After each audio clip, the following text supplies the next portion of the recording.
The name Bharata is used as a designation for the country in their constitution, referencing the ancient mythological emperor Bharata, whose story is told in part in the Indian epic Mahabharata. The Bharata conquered the whole subcontinent of India and ruled the land in peace and harmony. The land was therefore known as Bharata Varsha, the subcontinent of Bharata. Hominid activity in the Indian subcontinent stretches back to over 250,000 years, and it is, therefore, one of the oldest inhabited regions on the planet. According to Gerald in Theater Theory Theater, Bharata was an elusive theater theorist whose birth and death are mystic legends, calling him both a god and a stage manager. Now, this is where it gets messy. He's a continent, a region, a theorist. He's also responsible for bringing the Nasyastra from heaven to earth to share. Oh, and he also has 100 sons. Kind of contradictory, right? Well, here's why. He's considered all of the things. In Vedic tradition, the focus tends to be on the ideas rather than on the authors, which may allow one to look at the message without being influenced by the messenger. Vedic literature is religious in nature and as such tends to reflect a worldview, spiritual preoccupations, and social attitudes of the Brahmins or priestly class of the ancient Indian. The Vedas were first composed around sometime around 1500 to 1000 BCE in northwestern region of India's subcontinent, present-day Pakistan and northwest India. They were transmitted orally over many generations before eventually being committed to writing.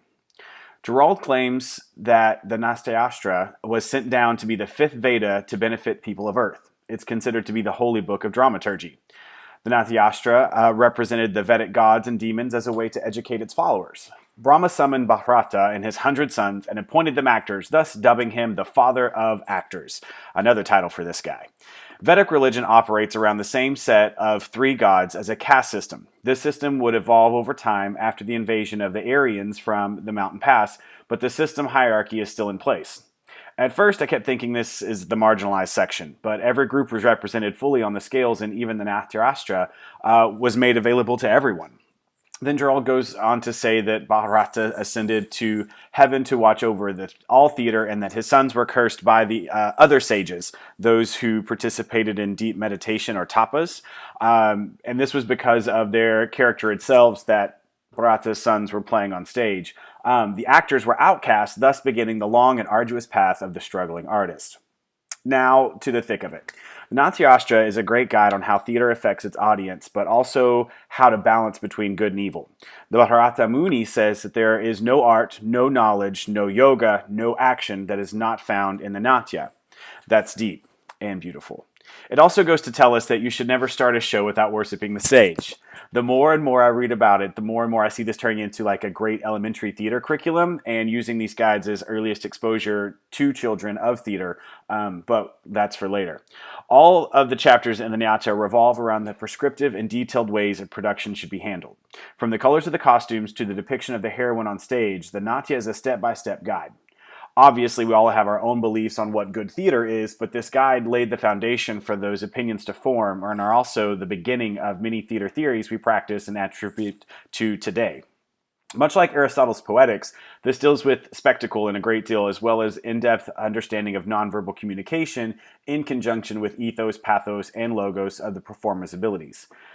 Section 6, or Chapter 6, offers some of the most significant contributions to theater through the rasa. Rasa is the cumulative result of the stimulus causing voluntary and involuntary reactions. These emotions are called the bhavas, and you cannot have rasa without the bhavas, and vice versa. These rasas are broken down into deities. The four basics are the erotic, heroic, terror, and disgust. Humor is derived from making a parody out of love. To achieve these rasas, you're to follow a very prescriptive movement that includes your eyes, nose, and body movements. Over 36 varieties on how the eyes convey meaning are listed in great detail. This type of dictation over the elements of the production grows on and on as the list compiles itself to the costuming, the types of plays that can be produced, and who plays which parts, and even how the erotic scenes and how they should be played on stage. Bharata believed that families should also be able to watch the productions without being offended or insulted. This inclusivity plays a grand role in the acceptance of theater as a religious tool, but also as a humanistic tool, not of oppression or segregation like later religions, but acts of a guide than a dictation. That's what the Vedas are for, cookbooks for existing in this culture.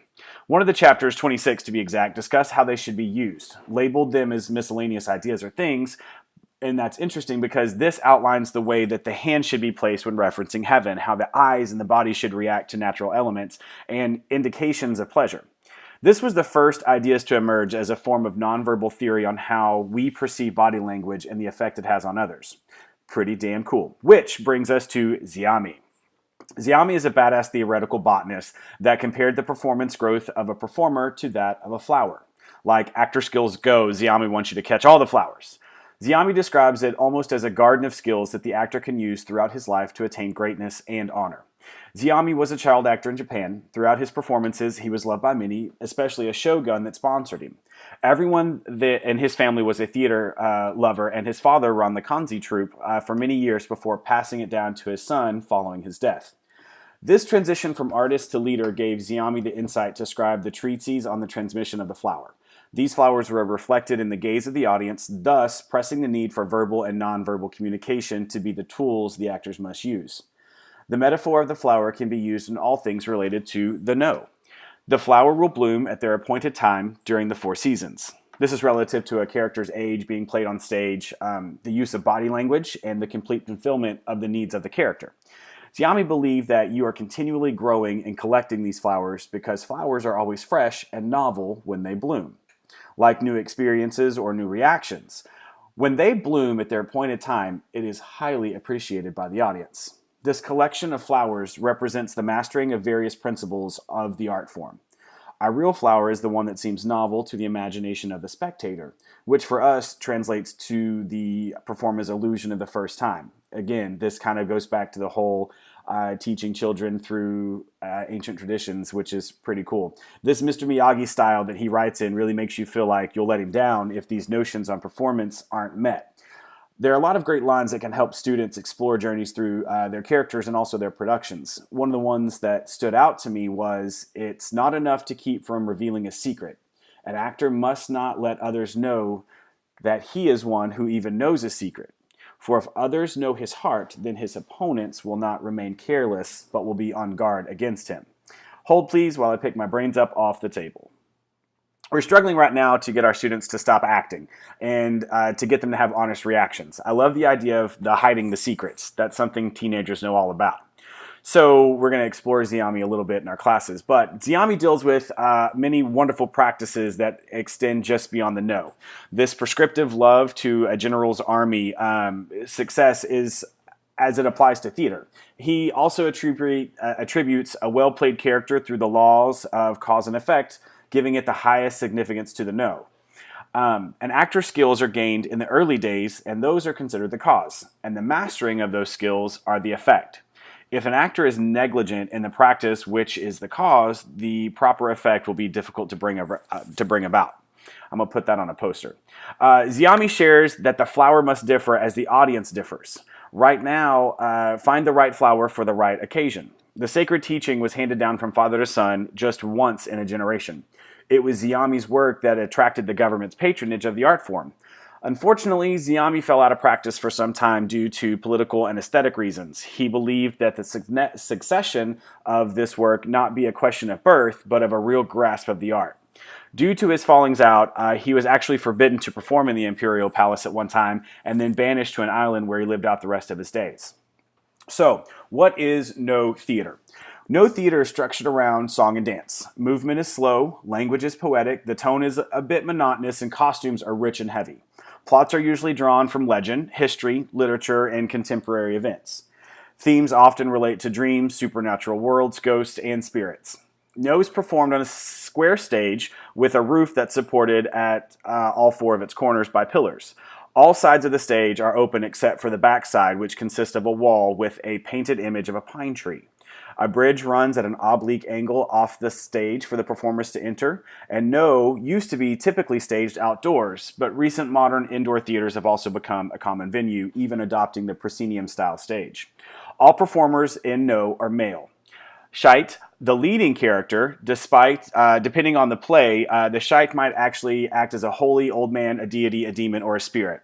A living man, his movements express various moods. Other characters include the Waki, the Hayashi, the Juntai, and the Koken, which are also stage attendants dressed in black. The stage attendants are not part of the play, but assist the performers in various ways, such as handing them props.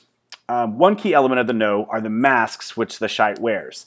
They tell the audience what kind of character is being portrayed. Frequently used masks represent demons and spirits, as well as women and men of various ages. The masks are often carved from blocks of Japanese cypress. Their three-dimensional properties allow skilled actors to introduce a variety of expressions with changes in head orientation. No drama has evolved over time. Just as any art form during an industrial revolution, these elements that lay in place from the ideas watered by Zeami have grown into traditions that define a culture as well as represent its core values. This is one of itself something that Zeami intended, blooming at the right time. Perhaps this art form will bloom again at the right moment. Some of the other areas of Eastern drama that emerged from Zeami included bunraku and kabuki. I found a great TED Talk that highlights not only the art form, but the government and religious aspects beginning to marginalize the classic performance and techniques.